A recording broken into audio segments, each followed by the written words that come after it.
नमस्कार दोस्तों, स्वागत है आपका हमारे YouTube चैनल जीके ट्रैकर पे। देखिए फ्रेंड्स, आज की क्लास में हम बात करेंगे जो हमारी एक सीरीज़ है टॉप जीके एमसीक्यू सीरीज़, और इस सीरीज़ की आज हम 188वीं क्लास यहाँ पे कवर करेंगे। आज के वीडियो में भी आपको जीके के 20 इंपॉर्टेंट क्वेश्चन पूरी डिटेल के साथ एक्सप्लेनेशन के साथ यहाँ पर देखने को मिलेंगे। अगर आपने इस सीरीज की पिछली क्लासेस को नहीं देखा है तो आप उन सभी क्लासेस को प्लेलिस्ट के माध्यम से देख सकते हैं। तो चलिए दोस्तों, आज की क्लास को शुरू करते हैं। आज का हमारा पहला क्वेश्चन है, निम्न में से कौन सी नदी पंचनद में शामिल नहीं है। देखिए, पंचनद के अंदर कौन कौन सी हमारी 5 नदियां आती हैं, इसको हमने देखा है, कई बार कवर किया है। पंचनद में सिंधु नदी की जो 5 सहायक नदियां हैं उनको शामिल किया जाता है, जिसमें कौन कौन शामिल है। इसमें हमारी सतलज नदी शामिल है, इसके अलावा चेनाब नदी शामिल है, ब्यास नदी शामिल है, झेलम इसके अंदर आती है और रावी नदी आती है। ये जो 5 नदियां हैं सिंधु नदी की सहायक नदी, सिंधु नदी की सहायक नदियों को शामिल करते हैं, सिंधु को शामिल इसमें नहीं किया जाता है। ऑप्शन सी सही उत्तर यहां पे होगा। ठीक है, ये जो 5 नदियां हैं सिंधु नदी की प्रमुख सहायक नदियां हैं, किस स्थान पर संयुक्त रूप से ये सिंधु नदी में मिल जाती हैं? तो पाकिस्तान में एक जगह पड़ती है जिसे कहा जाता है मिठानकोट, यहां पर ये सिंधु नदी के साथ मिल जाती हैं। सिंधु नदी किस सागर में जाकर मिल जाती है? तो सिंधु नदी अरब सागर में जाके मिल जाती है। ठीक है, अगर हम इन 5 नदियों के उद्गम की बात करते हैं, कौन सी नदी कहां से आती है, तो जो सतलज नदी है आपकी, ये तिब्बत के मानसरोवर झील के नजदीक जो राकसताल है वहां से आती है। अगर हम चेनाब नदी की बात करते हैं तो यह आपके हिमाचल प्रदेश में जो बाड़ालाचा दर्रा है वहां से निकलती है, उसके नजदीक से निकलती है। अगर मैं ब्यास और रावी नदी की बात करूं तो ये दोनों की दोनों हिमाचल प्रदेश में रोहतांग दर्रे के निकट से निकलती हैं। और अगर मैं झेलम नदी की बात करूं तो झेलम नदी जम्मू कश्मीर में जो शेषनाग झील है वहां से आती है। तो इन 5 नदियों में से एकमात्र नदी कौन है? सतलज, जो भारत के बाहर से आ रही है। बाकी चारों नदियां कहां से आती हैं? भारत से आती हैं। ठीक है, नेक्स्ट है, कांग्रेस के प्रथम अधिवेशन के संबंध में निम्न कथनों पर विचार करें और सही विकल्प का चयन करें। तो कांग्रेस के पहले अधिवेशन को लेकर के 4 बातें दी गई हैं। चलिए देखते हैं कौन सा वाला सही है। यह अधिवेशन मुंबई के ग्वालियर टैंक स्थित गोकुलदास तेजपाल संस्कृत कॉलेज में हुआ था। यह आपका बिल्कुल सही हो जाएगा। देखिए, कांग्रेस की जो स्थापना होती है वो होती है 28 दिसंबर 1885 को होती है। कांग्रेस का जो पहला अधिवेशन था वो 28 दिसंबर 1885 से लेकर 31 दिसंबर 1885 तक चला। ये जो पहला अधिवेशन था ये आपके जो ग्वालियर टैंक मैदान है बंबई के अंदर, उस पर स्थित गोकुलदास तेजपाल संस्कृत जो कॉलेज है यहां पर हुआ था। ठीक है, इसी समय दादा भाई नौरोजी के सुझाव पर इसका नाम बदलकर भारतीय राष्ट्रीय कांग्रेस कर दिया गया था। देखिए, जब कांग्रेस की स्थापना हुई शुरुआत के अंदर तो इसका जो नाम था वो था INU, यानी इंडियन नेशनल यूनियन, इंग्लिश में कहें भारतीय राष्ट्रीय संघ। इस संघ की जगह पर जो C आया, यानी यूनियन यानी संघ की जगह पर कांग्रेस जो बना वो दादा भाई नौरोजी की सलाह पर बना था, पहले अधिवेशन के दौरान ही। तो ये भी आपका सही है। इस अधिवेशन में कुल 72 प्रतिनिधि शामिल हुए, जिसमें सबसे अधिक बंगाल प्रेसिडेंसी से थे। ये वाला कथन आपका गलत होगा। जो कांग्रेस का पहला अधिवेशन था इसके अंदर टोटल 72 प्रतिनिधियों ने भाग लिया था। ये नंबर कई बार पूछा गया है। इन 72 में से सबसे ज्यादा 38 जो प्रतिनिधि थे वो बंबई के थे। ठीक है, जहां पर यह अधिवेशन हुआ था। बंबई के बाद सबसे ज्यादा जो प्रतिनिधि थे वो मद्रास के थे। मद्रास से इसमें 21 प्रतिनिधियों ने भाग लिया। बंगाल से केवल 3 प्रतिनिधि इसमें आए थे। तो आपने ध्यान रखना है, यह वाला कथन गलत है। चौथा, पहले यह अधिवेशन पुणे में होने वाला था, लेकिन प्लेग फैलने के कारण इसका स्थान बदलकर मुंबई कर दिया गया। यह वाला कथन भी आपका बिल्कुल सही है। कांग्रेस का जो पहला अधिवेशन होना था वो आपके पुणे में होना था, लेकिन वहां पर प्लेग महामारी फैली जिस वजह से यह अधिवेशन बंबई में किया गया था। ठीक है, कुछ और इंपॉर्टेंट फैक्ट जो कांग्रेस की स्थापना को लेकर पूछे जाते हैं। कांग्रेस का संस्थापक कौन था? तो एलन ऑक्टेवियन ह्यूम, जिसे हम AO ह्यूम कहते हैं, वो इसका संस्थापक था। उस समय वॉइसरॉय कौन था? तो भारत का वॉइसरॉय उस समय डफरिन था। ठीक है।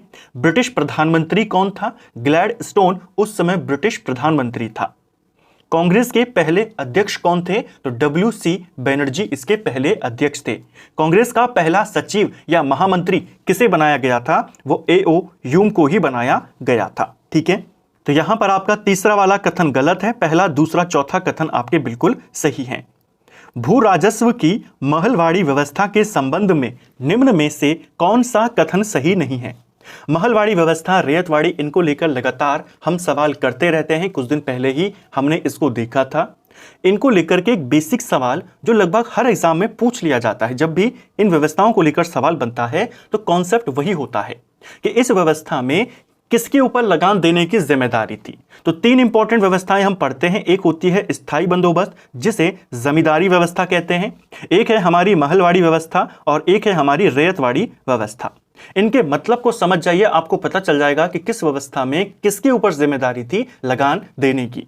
जो स्थायी बंदोबस्त है, जिसको जमींदारी बंदोबस्त कहते हैं, उसमें सरकार तक लगान पहुंचाने का जो कार्य था या जो सरकार का डायरेक्ट संपर्क था वो किसके साथ था? वो जमींदारों के साथ था, इसीलिए उसे जमींदारी व्यवस्था कहा गया। ठीक है। जो महलवाड़ी व्यवस्था थी, इसमें जो महाल शब्द होता है इसका मतलब होता है गांव, तो इसमें पूरे गांव की जिम्मेदारी थी, यानी पूरे गांव का संपर्क डायरेक्ट सरकार से हुआ। और रैयत का मतलब होता है किसान, तो रैयतवाड़ी व्यवस्था में किसान के ऊपर यह जिम्मेदारी दी गई। ठीक है, यह बेसिक है। अब इसके चारों कथनों को देखते हैं। इस व्यवस्था का जन्मदाता हॉल्ट मैकेंजी को माना जाता है, पहला आपका बिल्कुल सही है। मार्टिन बर्ड और जेम्स टॉमसन ने इस व्यवस्था को व्यवस्थित तरीके से लागू किया, यह भी आपका बिल्कुल सही है। तीसरा, इस व्यवस्था में सरकार का कृषकों से सीधा संपर्क स्थापित हुआ, ये गलत हो जाएगा। कृषकों से नहीं हुआ था, ये पूरे गांव से हुआ था। ठीक है।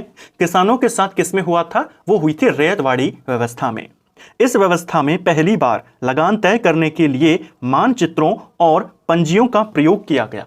ये वाला क्वेश्चन इंपॉर्टेंट बन सकता है कि किस व्यवस्था में पहली बार लगान तय करने के लिए मानचित्रों का इस्तेमाल किया गया, तो वो थी महलवाड़ी व्यवस्था। आपको बताना था गलत कथन कौन सा है, तो तीसरा वाला कथन यहां पर पूरी तरह से गलत है। महान्यायवादी के संबंध में निम्न कथनों पर विचार करें और सही कथन का चयन करें। तो महान्यायवादी के बारे में भी हमने संविधान डिटेल सीरीज में बात करी थी। चलिए देखते हैं। महान्यायवादी की नियुक्ति से संबंधित अनुच्छेद 76 है, यह आपका बिल्कुल सही है। आर्टिकल 76 महान्यायवादी से संबंधित है, जो कहता है कि इसकी नियुक्ति राष्ट्रपति के द्वारा की जाएगी। दूसरा, राष्ट्रपति उच्च न्यायालय का न्यायाधीश नियुक्त होने के लिए अर्हता रखने वाले किसी व्यक्ति को भारत का महान्यायवादी नियुक्त करेगा। देखिए, भारत का जो महान्यायवादी होता है यानी अटॉर्नी जनरल होता है, वह उच्च न्यायालय का न्यायाधीश बनने वाला नहीं होता, वो उच्चतम न्यायालय यानी सुप्रीम कोर्ट के न्यायाधीश बनने की जो अर्हता रखता हो, क्वालिफिकेशन रखता हो, उसको बनाया जाता है भारत का महान्यायवादी। तो सेकंड वाला कथन आपका गलत है, क्योंकि ये उच्च न्यायालय नहीं होगा, उच्चतम न्यायालय होगा। महान्यायवादी को अपने कर्तव्यों के पालन में भारत के राज्य क्षेत्र में सभी न्यायालयों में सुनवाई का अधिकार होगा, यह आपका बिल्कुल सही है। इनको किसी भी राज्य में, किसी भी कोर्ट में, कहीं पर भी सुनवाई का अधिकार होता है, ये अपना वहां जाकर कार्य कर सकते हैं। तो तीसरा सही है। महान्यायवादी का कार्यकाल 3 वर्ष का होता है। चौथा कथन आपका गलत हो जाएगा। जो महान्यायवादी होते हैं इनका कार्यकाल निश्चित नहीं होता है, राष्ट्रपति के प्रसाद पर्यंत ये अपने पद पर बने रहते हैं। तो ऑप्शन चौथा और सेकंड वाला ये दोनों गलत हैं। आपको पूछा है सही वाला, तो पहला और तीसरा दोनों सही हैं। तो पहला और तीसरा यहां पर इसे 3 करना, ऑप्शन सी इसका सही उत्तर होगा। ठीक है, पहला और तीसरा कथन सही है। क्यों सही है हमने उसको भी देखा, जो गलत है उनका सही वर्जन क्या है हमने उसको भी देखा। निम्न में से कौन सा कथन सही नहीं है? फिर से एक और कथन वाला क्वेश्चन, बताना है इनमें से कौन सी बात सही नहीं है। चलिए देखते हैं। 1996 में बंबई का नाम बदलकर मुंबई रखा गया, क्या यह बात सही है? देखिए, बंबई का नाम बदलकर जो मुंबई किया गया था वो 1996 में किया गया था, तो यह बात आपकी बिल्कुल सही है। ठीक है, 1996 में ही जो मद्रास था उसका नाम बदलकर चेन्नई किया गया था, इसको भी ध्यान रखना। ठीक है, देखिए मद्रास पूरा राज्य को कहा जाता था पहले, तो उसका नाम बदल करके तमिलनाडु किया गया था 1973 के अंदर। और जो उसकी कैपिटल थी उसको भी मद्रास कहा जाता था, उसका नाम बदल के चेन्नई कर दिया गया 1996 में। इसको याद करेंगे। 1993 में त्रिवेंद्रम का नाम बदलकर तिरुवनंतपुरम रखा गया, यह भी आपका सही है। 2001 में कलकत्ता का नाम बदल के कोलकाता कर दिया गया, यह भी बिल्कुल सही है। 1969 में मैसूर का नाम बदल के कर्नाटक किया गया, ये गलत हो जाएगा। मैसूर का नाम बदलकर कर्नाटक जरूर किया गया था, लेकिन यह 1973 में किया गया था, ना कि 1969 में। तो पुराने नाम नए नाम पेपर में आते रहते हैं। जैसे पुडुचेरी का, जैसा हम नाम आज देखते हैं पुदुचेरी, उसको कहा जाता है, पहले उसे पौंडीचेरी कहा जाता था। तो पौंडुचेरी से पुदुचेरी उसका नाम कब बना, तब आप कहेंगे 2006 में। इसी प्रकार जो कर्नाटक की कैपिटल है बेंगलोर, उसे पहले बेंगलोर लिखा जाता था, अब उसे बेंगलुरु लिखा जाता है। वो नाम परिवर्तन कब हुआ, वो भी 2006 में हुआ। ठीक है, नेक्स्ट है, यदि लोकसभा में किसी मंत्री के विरुद्ध अविश्वास प्रस्ताव पारित हो जाता है तो क्या होगा। देखिए, अगर लोकसभा के अंदर किसी भी मंत्री के विरुद्ध, अगर एक मंत्री है या 2-3 से ज्यादा मंत्री हैं, किसी भी मंत्री के विरुद्ध अगर अविश्वास प्रस्ताव पारित हो जाता है तो पूरी मंत्रिपरिषद को त्यागपत्र देना होता है, यानी सरकार वहां पर गिर जाती है। ऑप्शन सी सही उत्तर यहां पे होगा। ठीक है, नेक्स्ट है, निम्नलिखित युग्मों में से कौन सुमेलित नहीं है। तो चलिए देखते हैं इनमें से कौन यहां पर सही सुमेलित नहीं है। पहला, वेवेल योजना, क्या ये 1945 में आई थी? ये आपका बिल्कुल सही है। जो वेवेल योजना थी ये 1945 में आई थी। अगस्त प्रस्ताव क्या 1940 में आया? ये भी सही है। कैबिनेट मिशन 1946, ये भी सही है। अंतरिम सरकार का गठन, अंतरिम सरकार का गठन 47 में नहीं हुआ था, अंतरिम सरकार 1946 में बनी थी। ऑप्शन डी यहां पर गलत है और आपको गलत ही बताना था।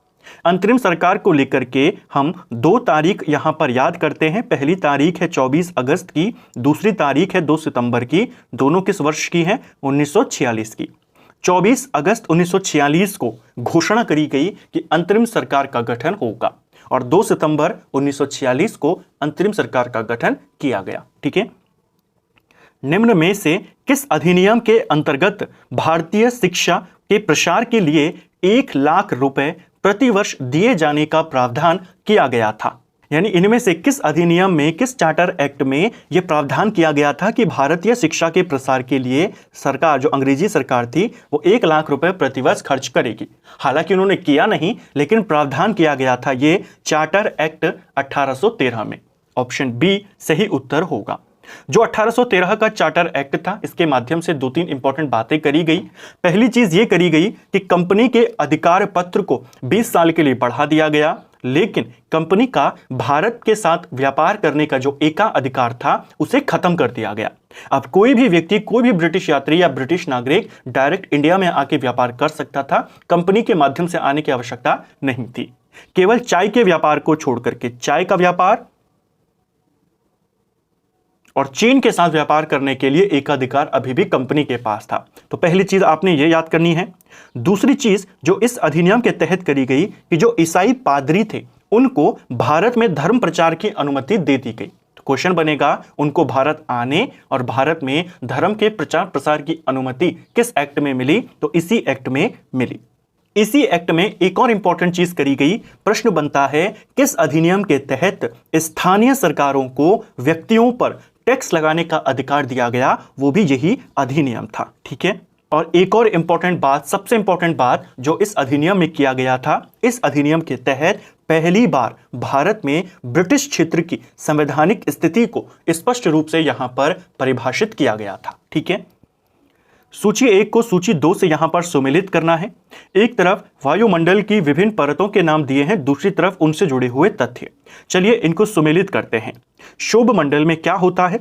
शोभ मंडल हमारी जो वायुमंडल होता है उसकी सबसे निचली परत होती है। ठीक है, जितनी भी मौसमी घटनाएं होती हैं वो इसी शोभ मंडल में होती हैं। तो पहले का आंसर क्या हो जाएगा? पहला।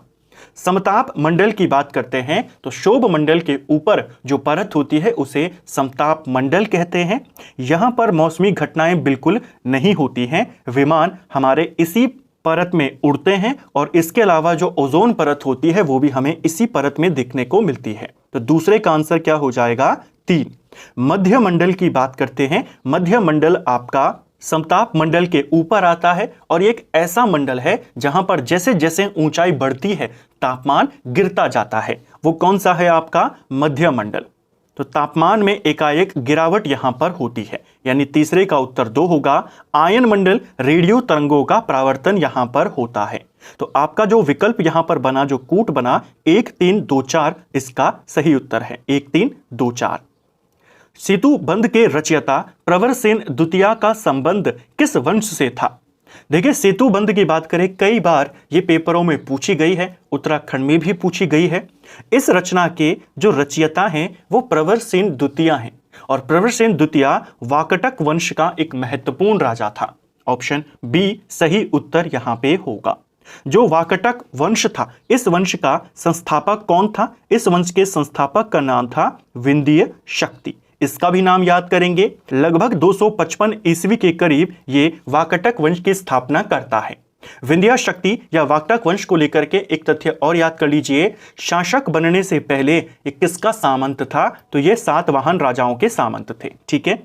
इसके अलावा एक और चीज यहां पर ध्यान रखना, इसी वाकटक वंश में जो एक प्रसिद्ध महान गुप्त राजा थे चंद्रगुप्त द्वितीय, जिनको चंद्रगुप्त विक्रमादित्य भी कहते हैं, उनकी पुत्री का नाम था प्रभावती गुप्त। उनका विवाह इसी वंश के रुद्रसेन द्वितीय के साथ हुआ था। तो वाकटक वंश और गुप्त साम्राज्य के संबंध काफी अच्छे थे। क्वेश्चन बनता है, चंद्रगुप्त द्वितीय ने अपनी बेटी का विवाह किस राजा के साथ किया? रुद्रसेन द्वितीय के साथ किया था। ठीक है। इसी रुद्रसेन द्वितीय और प्रभावती गुप्त का जो पुत्र हुआ उसका नाम था दामोदर सेन, और यही दामोदर सेन बाद में प्रवरसेन द्वितीय के नाम से गद्दी पर बैठा। तो इसको भी आपने ध्यान रखना है, ये कौन था। ठीक है। निम्न राज्यों को उनके गठन वर्ष के अनुसार व्यवस्थित करें। तो राज्यों की स्थापना कब, किसकी स्थापना किस वर्ष में हुई पूछी जाती है। अरुणाचल प्रदेश की बात करें, अरुणाचल प्रदेश 1987 में राज्य बना था। नागालैंड की बात करें, यह 1963 में बना था।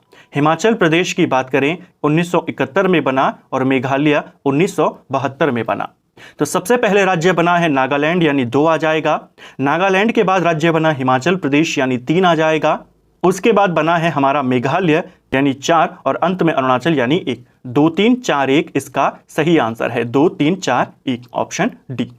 किन 2 पर्वत श्रेणियों के मध्य कश्मीर घाटी स्थित है?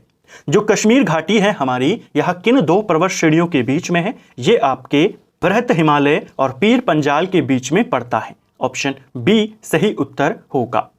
भारत के संविधान का पहला प्रारूप किसने तैयार किया था?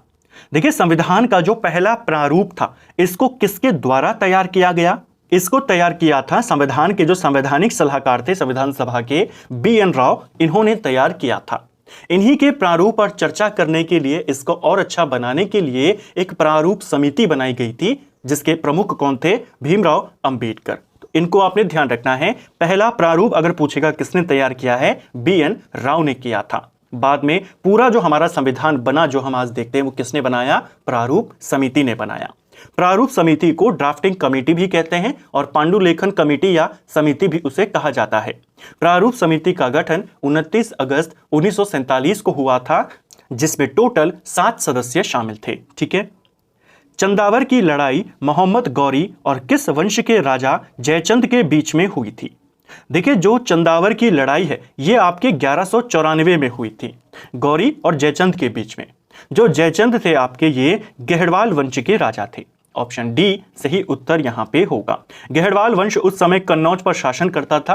कन्नौज उस समय एक महत्वपूर्ण राज्य था। इसके लिए काफी ज्यादा युद्ध पहले भी हो चुके थे।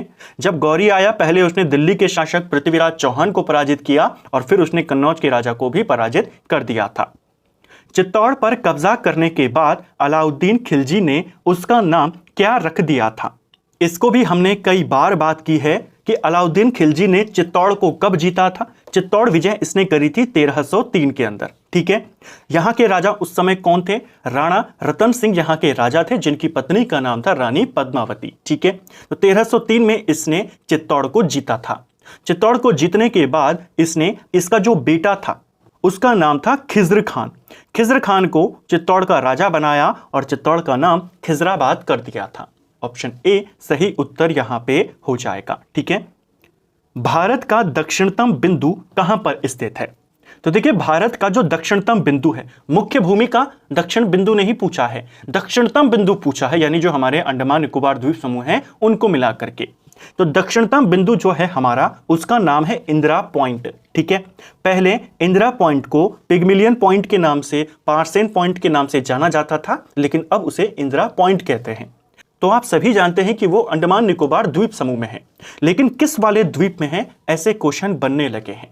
भारत का जो दक्षिणतम बिंदु है इंदिरा पॉइंट, वो ग्रेट निकोबार में पड़ता है।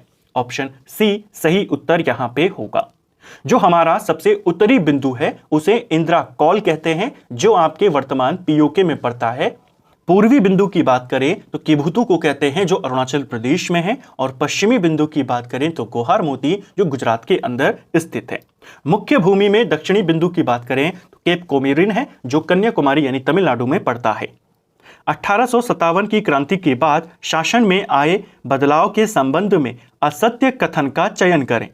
चलिए देखते हैं यहां पर कौन सा कथन गलत है जो 1857 की क्रांति के बाद बदलाव आए थे।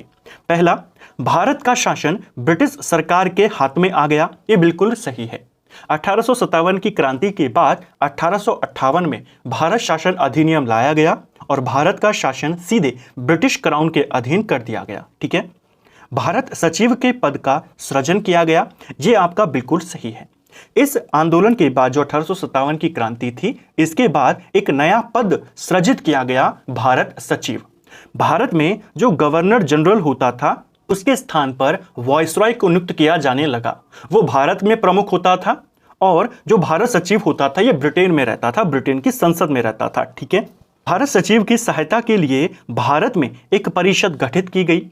देखिए, जो भारत सचिव बनाया गया था, इसकी मदद के लिए एक 15 सदस्य परिषद बनाई गई थी, जिसे इंडियन काउंसिल या भारतीय परिषद कहा जाता था। इसका गठन किया गया था, लेकिन यह भारत में नहीं, यह ब्रिटेन में बनी थी। यह परिषद ब्रिटेन में रहकर काम करती थी। ठीक है, भारत सचिव के अधीन।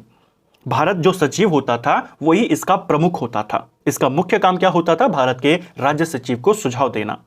इन 15 सदस्यों में से 8 सदस्य ब्रिटिश सरकार के होते थे और 7 सदस्य कंपनी के होते थे। ठीक है, गवर्नर जनरल को वायसरॉय कहा जाने लगा, यह भी आपका बिल्कुल सही है। केवल तीसरा वाला कथन यहां पर गलत है। राजा कृष्णदेव राय ने आमुक्त माल्याद पुस्तक की रचना किस भाषा में करी थी? देखिए, जो आमुक्त माल्याद है किसकी रचना है? जो कृष्णदेव राय हैं, विजयनगर साम्राज्य के सबसे प्रमुख राजा, सबसे महान राजा जिनको माना जाता है, वो कृष्णदेव राय, उनकी रचना है आमुक्त माल्याद। आमुक्त माल्याद की बात करते हैं। इस पुस्तक में राजा के कर्तव्यों, उनके आदर्शों की यहां पर पूर्णतः व्याख्या करी गई है। इसके अलावा वो सारी चीजें यहां पर बताई गई हैं कि कैसे राजा को अपने राज्य में टैक्स को कम करना चाहिए या कैसे वो कर सकता है। तो काफी इंपॉर्टेंट पुस्तक है आमुक्त माल्याद, और इसको लिखा गया है तेलुगु भाषा में। ऑप्शन बी सही उत्तर यहां पे होगा। इसके अलावा एक पुस्तक और है कृष्णदेव राय की, जिसका नाम है जाम्बवती कल्याणम, और यह पुस्तक उसने संस्कृत भाषा में लिखी थी। तो 2 रचनाएं आपने याद करनी है। मिश्रित अर्थव्यवस्था की धारणा को प्रतिपादित करने का श्रेय किसको जाता है? कुछ दिन पहले ही हमने इकोनॉमिक्स की पहली क्लास को कवर किया था, और उसमें इन सारे जो हमारे परिभाषाएं थी, जो बेसिक कॉन्सेप्ट थे, उनको समझा था। मिश्रित अर्थव्यवस्था को प्रतिपादित या इसका जनक किसको माना जाता है? जॉन मेनार्ड कीन्स को माना जाता है। ठीक है, जो इसका अगली क्लास है हमारी अर्थव्यवस्था की, वो राष्ट्रीय आय के टॉपिक पर होगी, उससे जुड़े कॉन्सेप्ट पर होगी। बहुत जल्द ही आपको चैनल पर वो देखने को मिलेगी। राष्ट्रपति द्वारा किसी कैदी के दंड की प्रकृति में परिवर्तन किए बिना अवधि को कम करना क्या कहलाता है? देखिए, भारत के राष्ट्रपति को क्षमादान की शक्तियां प्राप्त होती हैं। क्षमादान की शक्तियों से संबंधित ऐसे क्वेश्चन बनते रहते हैं कि किस क्षमादान की शक्ति में क्या चीजें होती हैं। यहां पर कहा है दंड की प्रकृति में परिवर्तन किए बिना दंड की अवधि को कम करना क्या कहलाता है? तो दंड जैसा दिया है, अगर कठोर कारावास दिया है 10 साल का, तो कठोर ही रहेगा, लेकिन उसे 5 साल का कर देंगे। इसमें क्या होता है, यह किसके अंतर्गत किया जाता है? यह परिहार में किया जाता है। ऑप्शन ए सही उत्तर यहां पे होगा। लघुकरण में आपने कंफ्यूज नहीं करना है। लघुकरण में सजा की प्रकृति को बदल दिया जाता है। जैसे 10 साल कठोर कारावास है तो 10 साल नॉर्मल कारावास कर दिया जाएगा, वहां पर प्रकृति को बदलते हैं। परिहार में अवधि को बदल दिया जाता है, कम कर दिया जाता है। ठीक है, तो ऑप्शन ए इसका सही उत्तर होगा। किस आर्टिकल में राष्ट्रपति की क्षमादान की शक्तियां हैं? आर्टिकल 72 में है, इसको भी ध्यान रखेंगे। ठीक है, तो फ्रेंड्स ये था हमारा आज का वीडियो जिसमें हमने जीके के 20 इंपॉर्टेंट क्वेश्चन को यहाँ पर कवर किया। इनको पूरी डिटेल के साथ, पूरी एक्सप्लेनेशन के साथ यहाँ पर कवर करने का प्रयास किया। उम्मीद करता हूं आपको आज का वीडियो पसंद आया होगा। अगर आपको ये वीडियो पसंद आई है तो वीडियो को लाइक करें, चैनल पर नए हैं तो सब्सक्राइब करें, अपने दोस्तों के साथ शेयर करें। वीडियो आपको कैसा लगा कमेंट बॉक्स में हमें ज़रूर बताएं। Thank you friends.